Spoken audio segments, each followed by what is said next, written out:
Good evening, ladies and gentlemen. It's us, the not ready for airtime players. I can hear myself now, so I will introduce the show. It's another episode of Ether Tale Radio Theater, and I'm your host, Scott Paulson.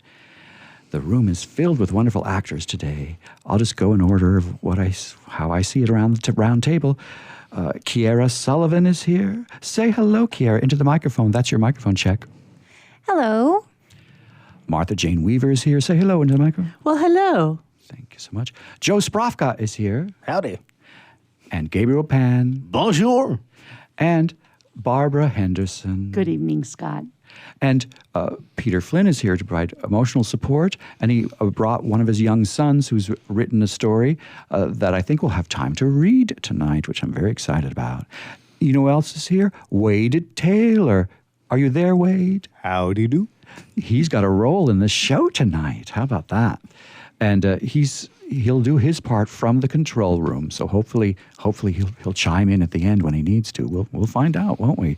So tonight on Ether Tale Radio Theater, we're presenting The Remarkable Rocket by Oscar Wilde. And it comes from a book of children's stories that he wrote. And this one is quite delightful. So you'll have to, suspend your disbelief because there are some talking firecrackers in this show. Various kinds of rockets and sprockets and exploding things that do get to talk. So you are forewarned. And, the biggest role tonight, of course, is the title role, and Gabriel Pan does that. But even bigger than that title role is Barbara Henderson as the narrator. Oh, my. And Kiera Sullivan is doing so many voices. And Martha Jane Weaver doing so many voices. And Joe Sprafka doing so many. I think I'm just doing two. And a big highlight is Wade Taylor, who will be playing the part of the frog. And he's in costume. How wonderful. Ribbit? Yes, exactly. Exactly. And so, once again, it's time for our radio play. Barbara, feel free to state the title and then continue. Thank you, Scott. The Remarkable Rocket by Oscar Wilde. The king's son was going to be married, so there were general rejoicings. He had waited a whole year for his bride, and at last she had arrived. She was a Russian princess and had driven all the way from Finland in a sledge drawn by 6 reindeer. The sledge was shaped like a great golden swan, and between the swan's wings lay the little princess herself. Her long ermine cloak reached right down to her feet. On her head was a tiny cap of silver tissue, and she was as pale as the snow palace in which she had always lived. So pale was she that as she drove through the streets, all the people wondered. She is like a white rose. They cried, and they threw down papers on her from the balconies. At the gate of the castle, the prince was waiting to receive her. He had dreamy violet eyes, and his hair was like fine gold. When he saw her, he sank upon one knee and kissed her hand. Your picture was beautiful. He murmured. But you are more beautiful than your picture. And the little princess blushed. She was like a white rose before, said a young page to his neighbor. but she is like a red rose now. And the whole court was delighted. For the next 3 days, everybody went around saying, White rose, red rose, red rose, white rose. And the king gave orders that the page's salary was to be doubled. As he received no salary at all, this was not of much use to him, but it was considered a great honor and was duly published in the court gazette. When the 3 days were over, the marriage was celebrated.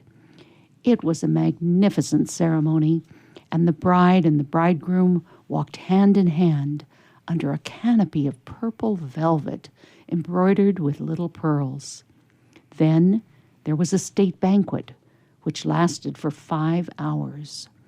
The prince and princess sat at the top of the great hall and drank out of a cup of clear crystal.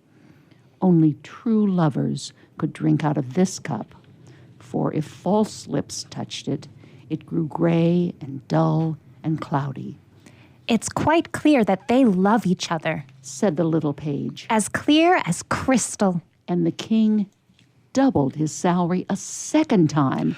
What an honor! Cried all the courtiers. After the banquet, there was to be a ball. The bride and bridegroom were to dance the rose dance together, and the king had promised to play the flute. He played very badly, but no one had ever dared to tell him so, because he was the king. Indeed, he knew only 2 airs, and was never quite certain which one he was playing. But it made no matter, for whatever he did, everybody cried out, Charming, charming. The last item on the program was a grand display of fireworks, to be let off exactly at midnight. The little princess had never seen a firework in her life, so the king had given orders that the royal pyrotechnist should be in attendance on the day of her marriage. What are fireworks like?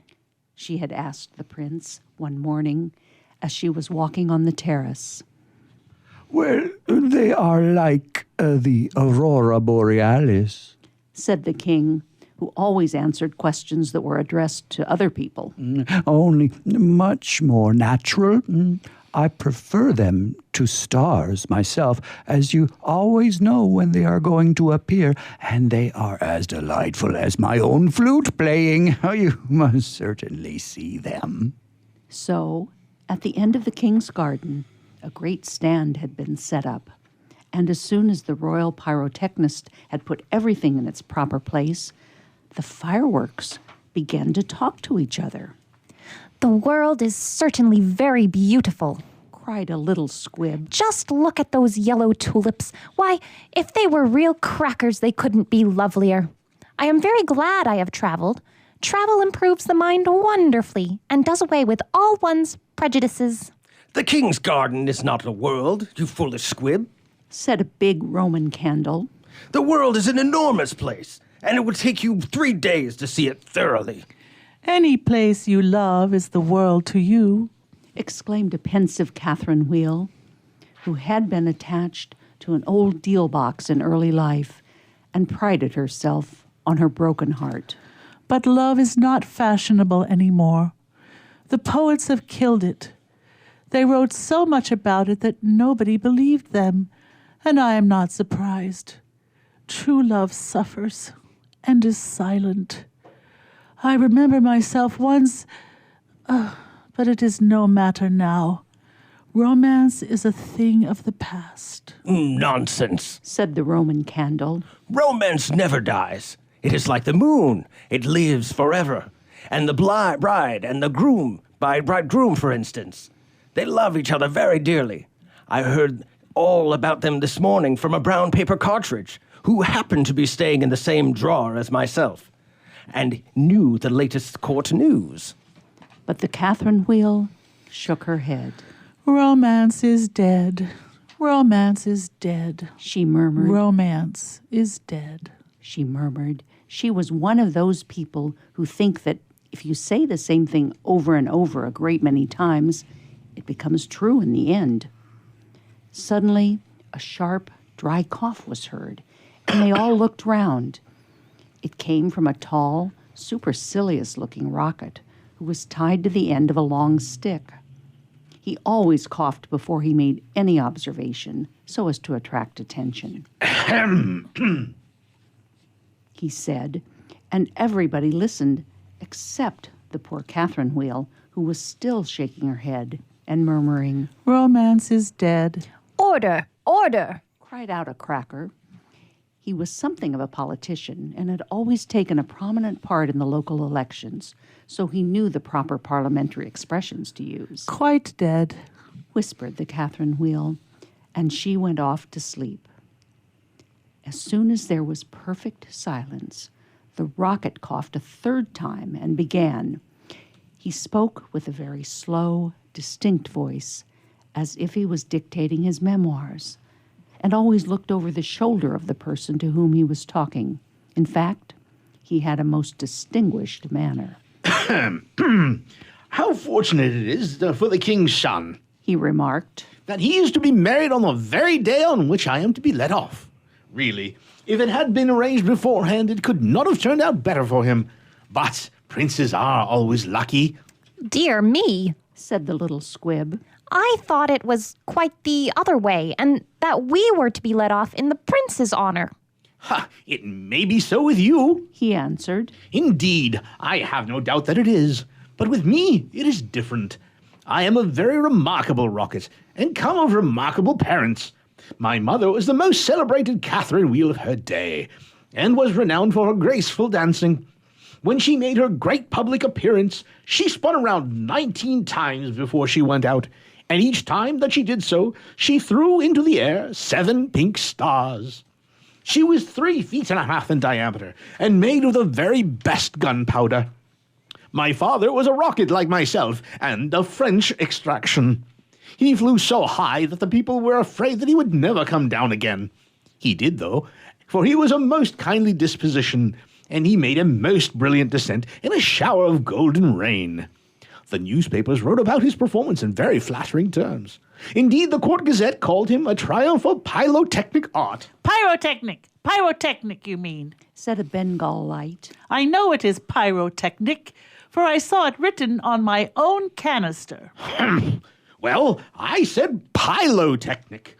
Answered the rocket in a severe tone of voice.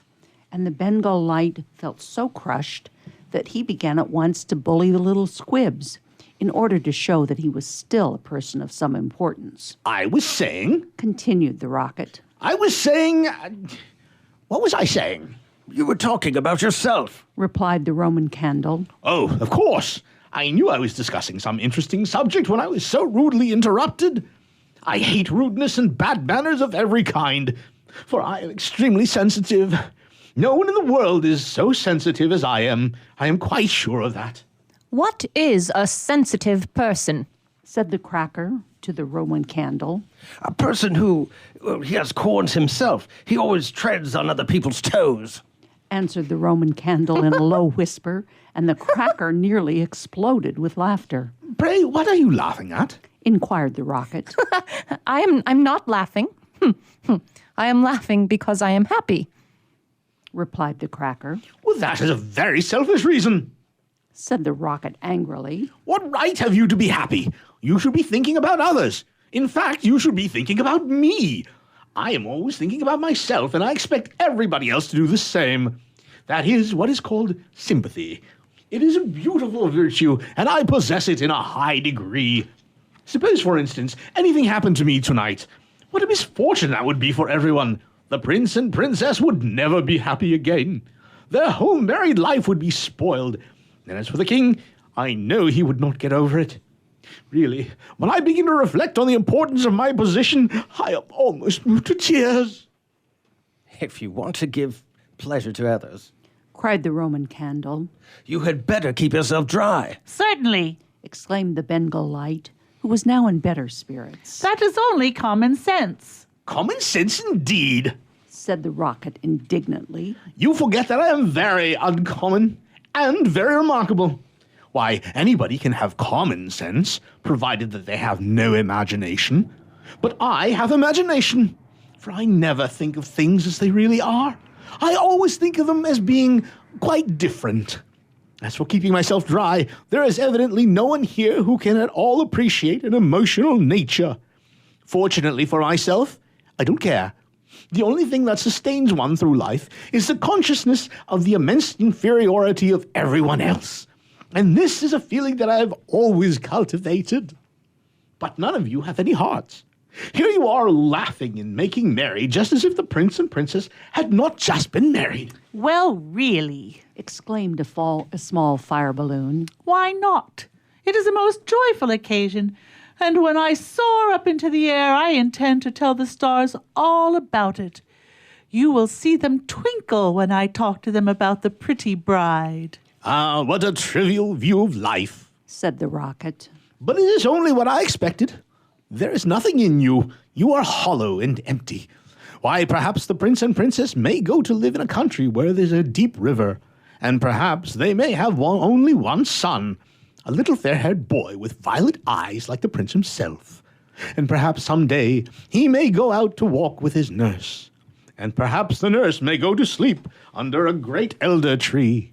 And perhaps the little boy may fall into the deep river and be drowned. What a terrible misfortune! Poor people, to lose their only son!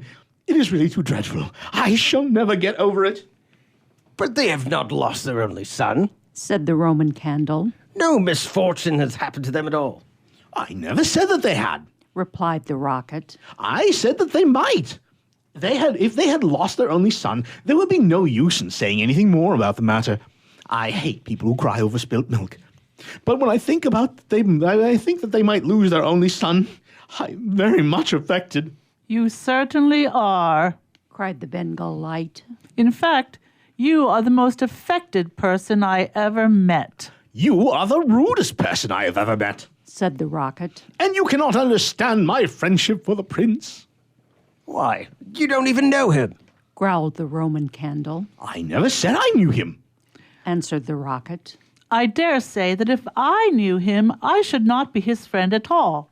It is a very dangerous thing to know one's friends. You had really better keep yourself dry. said the fire balloon, That is the important thing. Oh, very important for you, I have no doubt. answered the rocket, But I shall weep if I choose.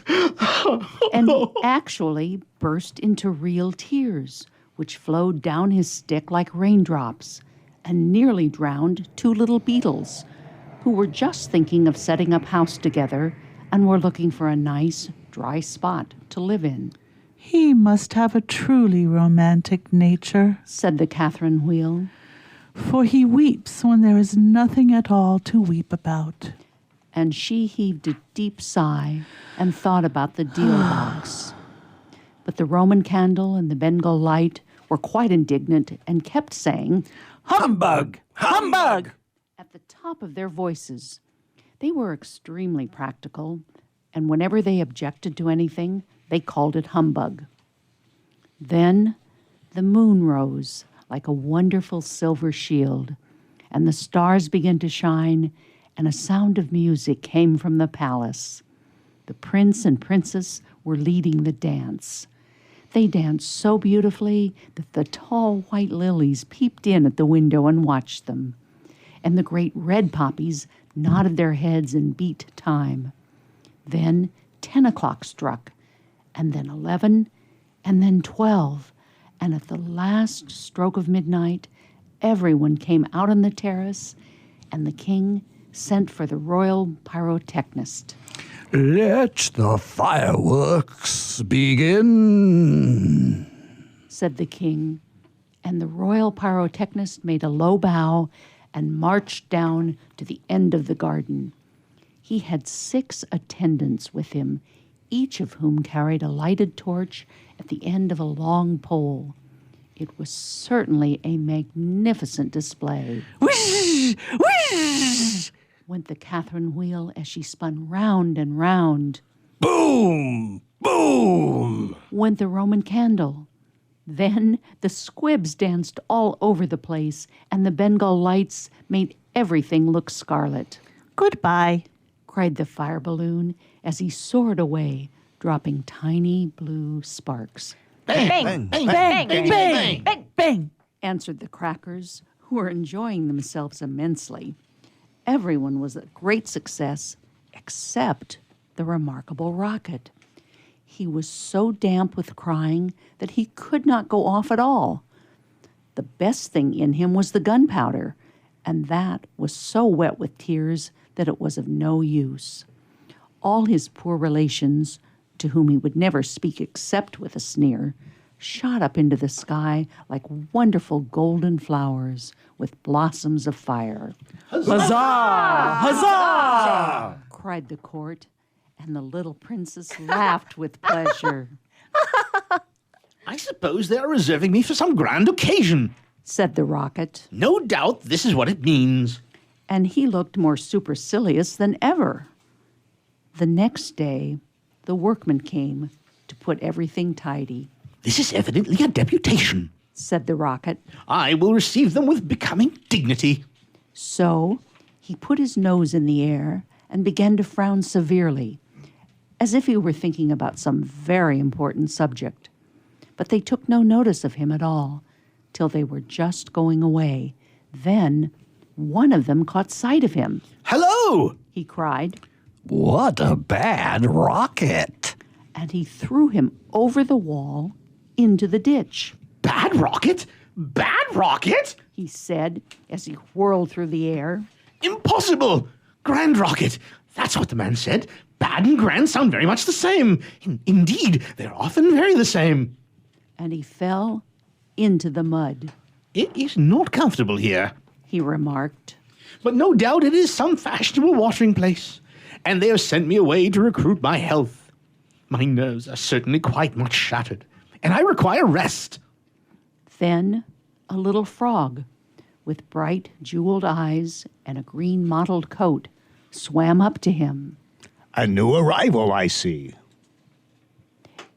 And said the frog, Well, after all, there is nothing like mud. Give me rainy weather and a ditch, and I'm quite happy. Do you think it will be wet this afternoon? I am sure I hope so. But the sky is quite blue and cloudless. What a pity. Excuse me? What said a the rocket, delightful and voice he you began have. to cough. What a delightful voice you have. Cried the frog. Really, it is quite like a croak. And croaking, of course, is the most musical sound in the world. You should hear our glee club this evening. We sit in the old duck pond close by the farmer's house, and as soon as the moon rises, we begin. It is so entrancing that everybody lies awake to listen to us.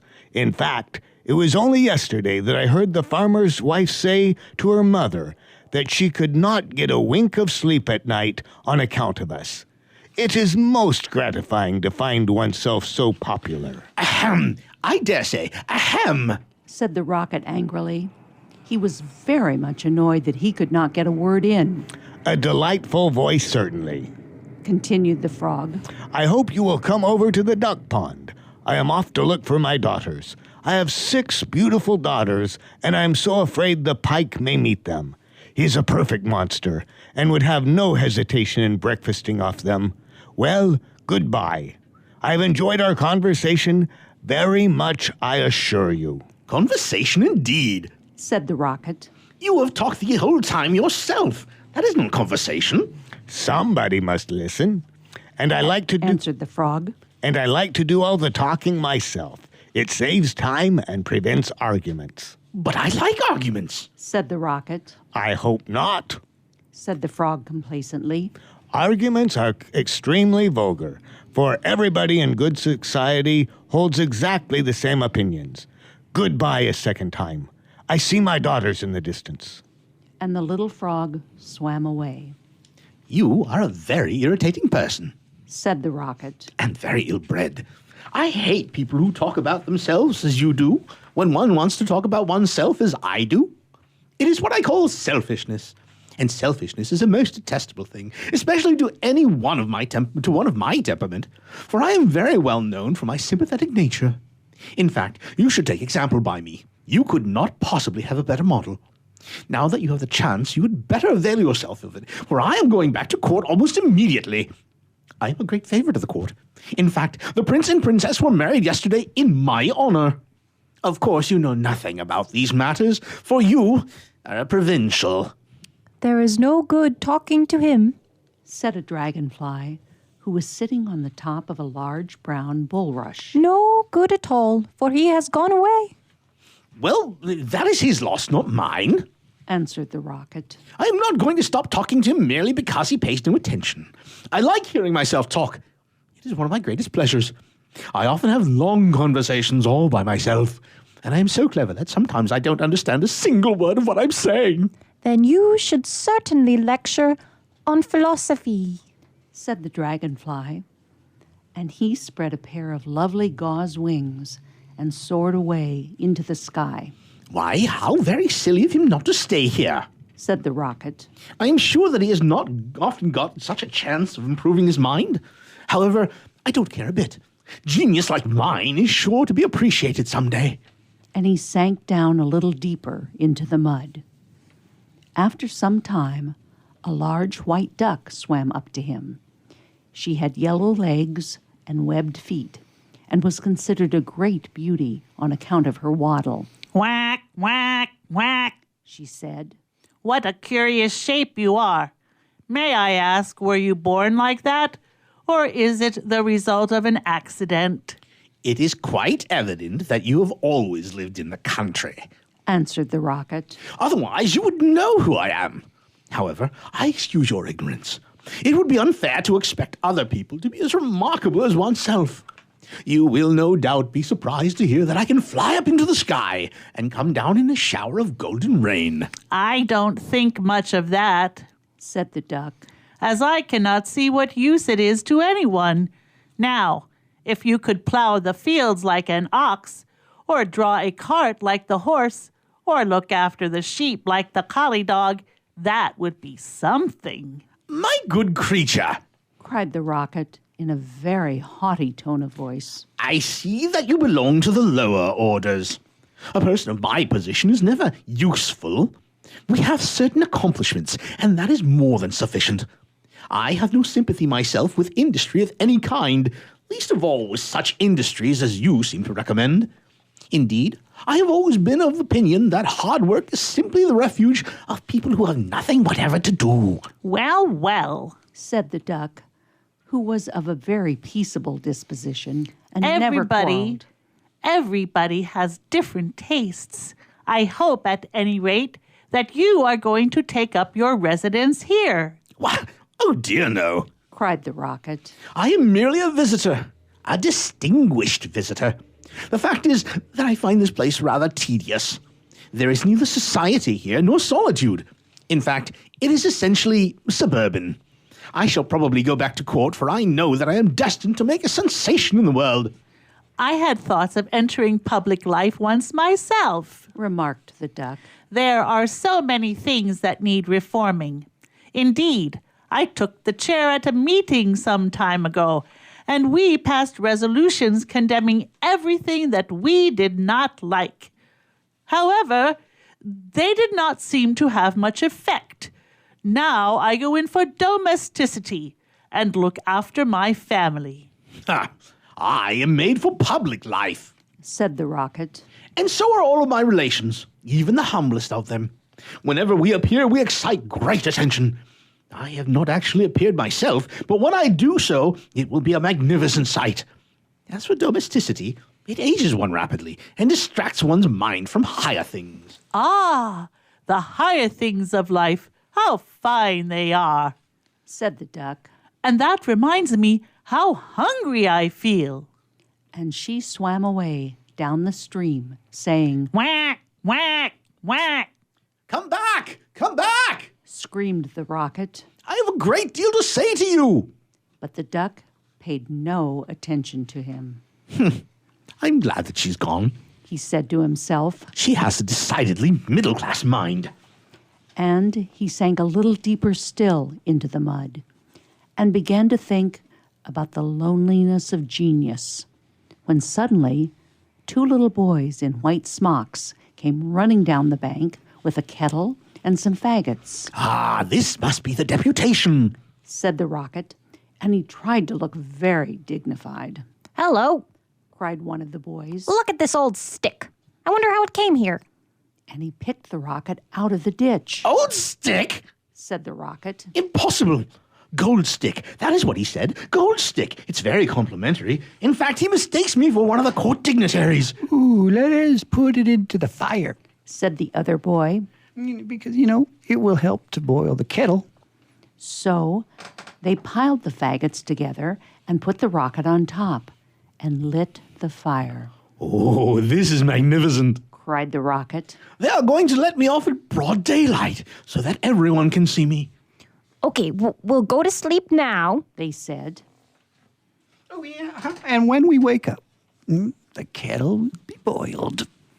And they lay down on the grass and shut their eyes.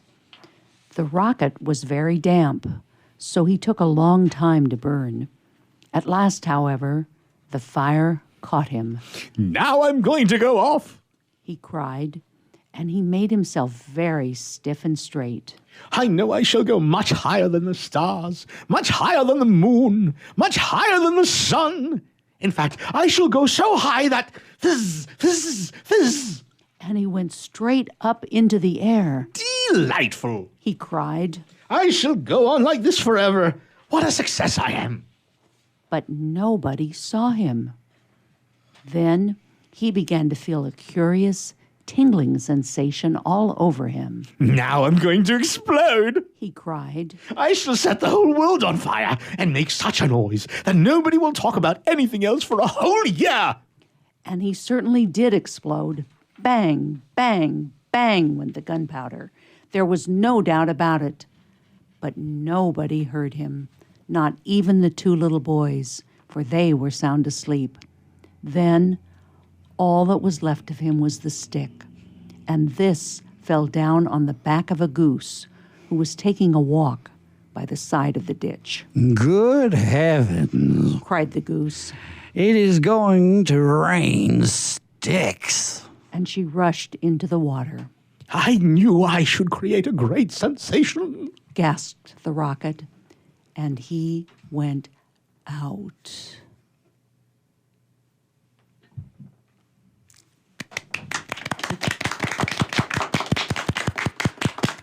It was another injury-free episode of Ether Tale Radio Theater. Everyone did such a fine job. Kiera Sullivan was sitting to my left, and we shared a microphone quite successfully, except for those couple times when I would play the other boy, and I had trouble getting over there, but that's another story. So, Kiera, what roles did you play off the top of your head? Do you remember? I believe I was the young page who got a raise a few times. I was a little squib of a firework. I was a cracker. Oh, can't forget the little princess. Yes, that was delightful. And I was one of the boys who got up to no good. And Martha Jane Weaver, what roles did you play today? Well, I was the Catherine Wheel Yes. and also the duck. Brilliant. And in between the fire balloons and such things as that. Yes, you got paid extra for that, as I recall. did. Yes. And Joe Sprafka. Yes. Well, what did you play tonight? The big Roman candle. Brilliant. And what else, I wonder? I believe that was it. No, I think you were had the one. prince? You were the Oh, the prince. prince, yes. And you were brilliant. But it's his modesty of which he is most proud, and he didn't even remember. How about that? And Gabriel Pan was the title role. Isn't that I think correct? I was the president of the United States. You sure were. You sure Bravo. were. And Barbara Henderson, who were you again? I was the narrator. Which was quite a to-do. Thank you, Barbara. You are our rock. God bless you. But there was one more person who's in the control room. Is he still there? It's Wade Taylor.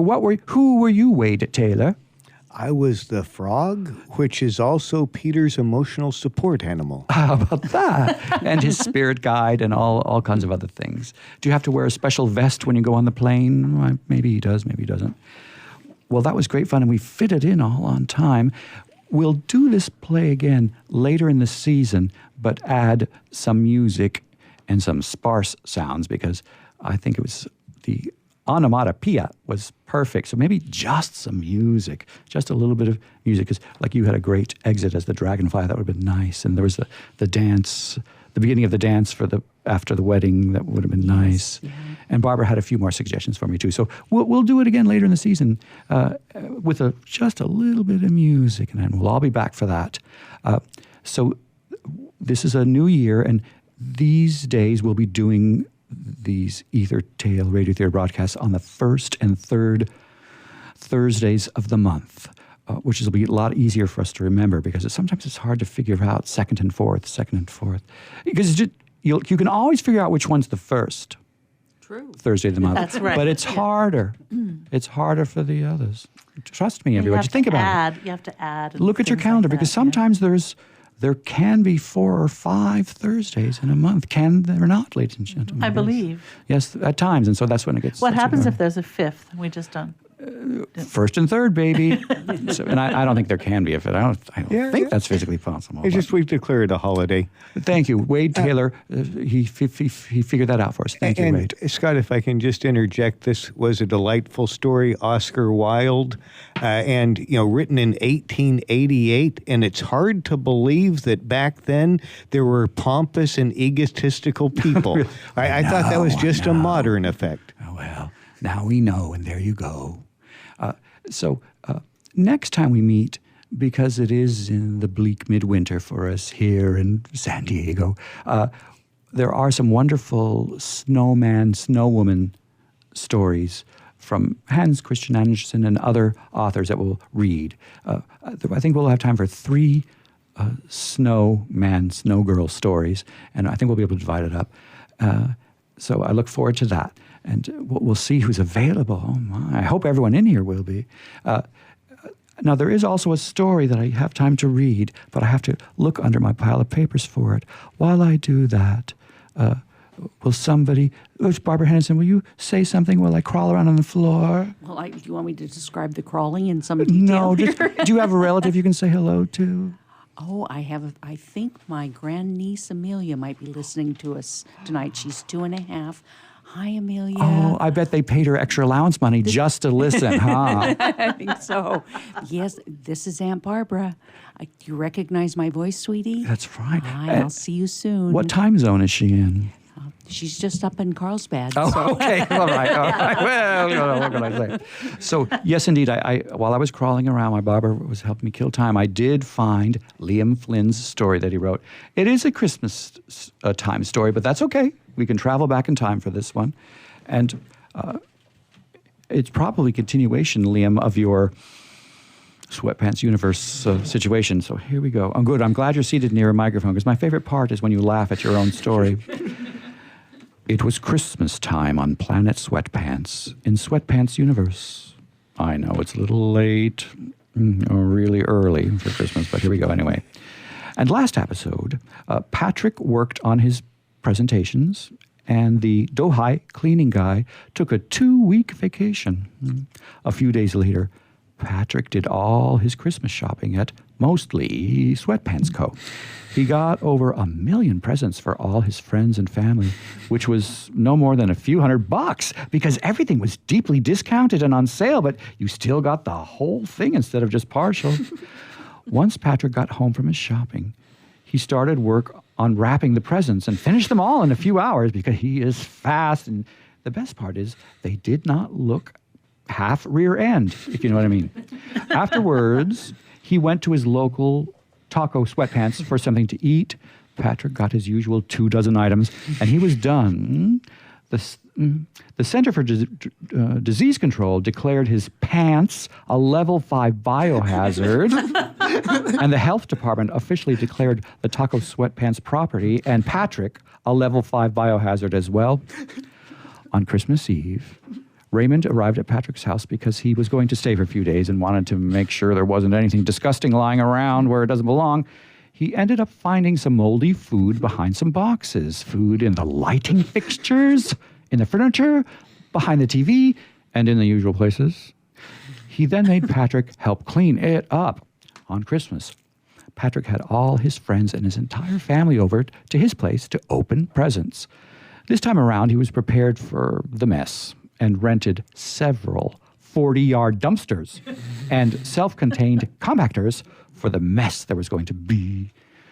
When they were doing some group pictures, Patrick was mooning the camera. Then Raymond yelled, "Hey, don't do that." Then he was only doing a half moon, and Raymond exclaimed, "That's still very rude." By the time all the presents were opened, there was wrapping paper everywhere, even on the roof of this house. When it was time to eat, Patrick had ordered food to be catered from Taco Sweatpants, and then his entire phone area code was declared a level 11 biohazard by the Center for Disease Control and the Health Department.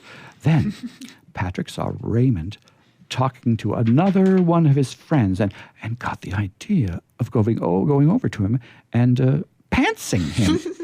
He did just that, and then Raymond yelled, "Hey, again, before doing it back.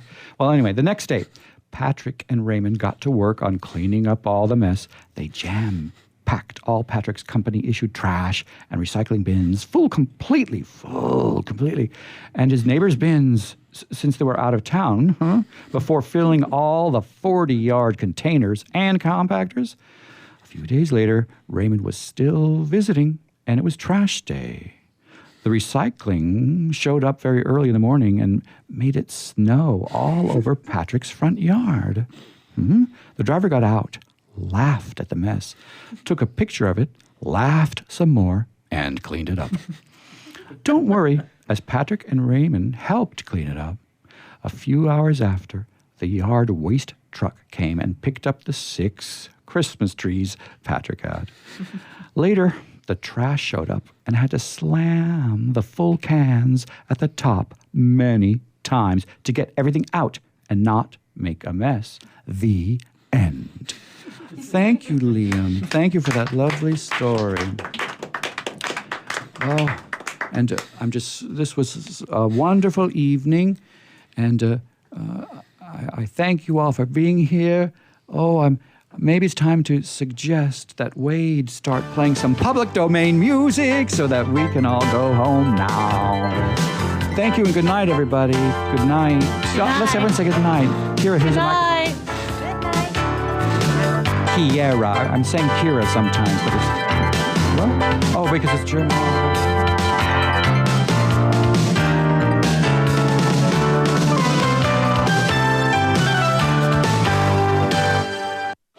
Attention coaches, authors, speakers, and business owners. Please pay close attention to what I'm about to say if you want to secure massive visibility fast and generate thousands of highly qualified leads without spending a dime on advertising or marketing. The easiest way to make this happen is to appear as a guest on the world's most popular podcast. We recently came across an awesome resource that provides detailed contact information for 240 new media influencers who are looking for guests just like you. It's called the Ultimate Directory, and for a limited time, you can get the preview edition of the directory absolutely free. That's right, for free. It's time for you to get the visibility you and your business deserve and connect with the world's leading icons of influence who can make you famous with the push of a button. Get your free preview edition of the Ultimate Directory right now at www.myultimatedirectory.com.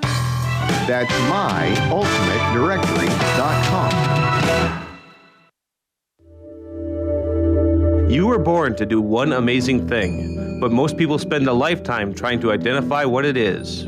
If you're in a job you don't like or are unemployed, if you're in a state of transition or just can't shake that nagging feeling that you were meant and made to do something extraordinary, then the Reinvention Workshop is exactly what you need. Led by award-winning self-help author Steve Olsher, the Reinvention Workshop will forever change your life. The Reinvention Workshop takes you step by step through Steve's proven formula that has helped so many people get on the right path and clear about what they were born to do. Take the first step to realizing the life you deserve and desire by visiting thereinventionworkshop.com today. No more delays, no more denial. Reconnect with your true self. Learn to live with purpose and conviction and become who you were born to be. The world is waiting for you. What are you waiting for?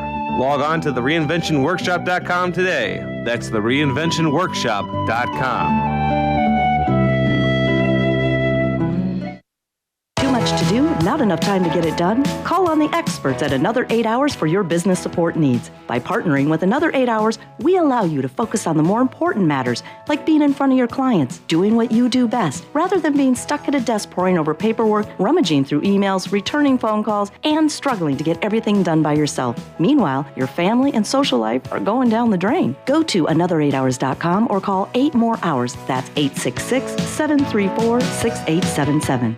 This is Bill Gruber with BizVid Communications, a Southern California video production leader. We've been honored to sponsor, produce, write, and host many of the fine programs on WS Radio over the years. So we understand how important the internet and your website exposure are. As video producers, we know the tricks and secrets to incorporate video to increase your search engine optimization and business success.